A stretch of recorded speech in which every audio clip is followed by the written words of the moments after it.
د مخابراتو او معلوماتي ټکنالوژي وزارت مسؤلین وایي د کابل په ګډون د هېواد په 34 ولایتونو کې د نوري فایبر پروژه د پلي کېدو په حال کې ده.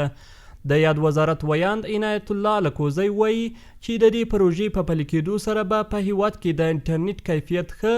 او په بیو کې به هم کموالی راشي. فعلا د پاره په کابل کې هم د کابل په شمول البته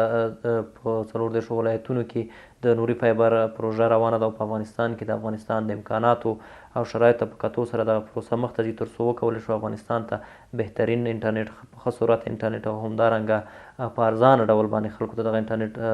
ورسوو. فعلا د پاره په کابل کې کابو د FTTH پروژه هم تر ډیره بریده د تطبیق شوې ده او د افغانستان مختلفو سیمو کې کوشش کوي چې د FTTH یا فایبر ټو د هوم چې کورونو ته دغه انټرنیټ ځي دغه پروژه تطبیق شي او وکولی شو خلکو دپاره بهترین انټرنیټ ولرو.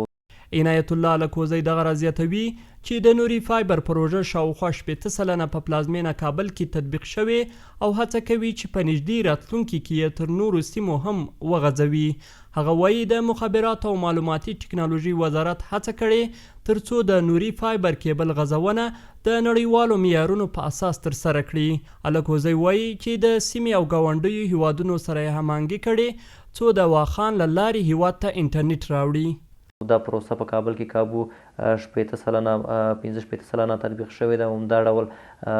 لا هم په دې برخه کې ګړندي ګامونه اخیستل کېږي تر څو نورو سیمو ته هم دغه برخه وغځېږي او موږ وکولی شو په افغانستان کې د فایبر په برخه کې یو ښه لاسته راوړنه ولرو. د مخابراتو او معلوماتي ټکنالوژۍ وزارت هڅه کړې ده چې په افغانستان کې د نوري فایبر کیبل غځونه د نړیوالو معیارونو په اساس کې همدا ډول په دې اړوند سیمو ګاونډي هیوادونو سره خبرې وکړي چې څه موده وړاندې د چین هیواد سره هم په دې اړوند خبرې شوې تر څو موږ د واخان لارې افغانستان ته د انټرنیټ په واردولو کې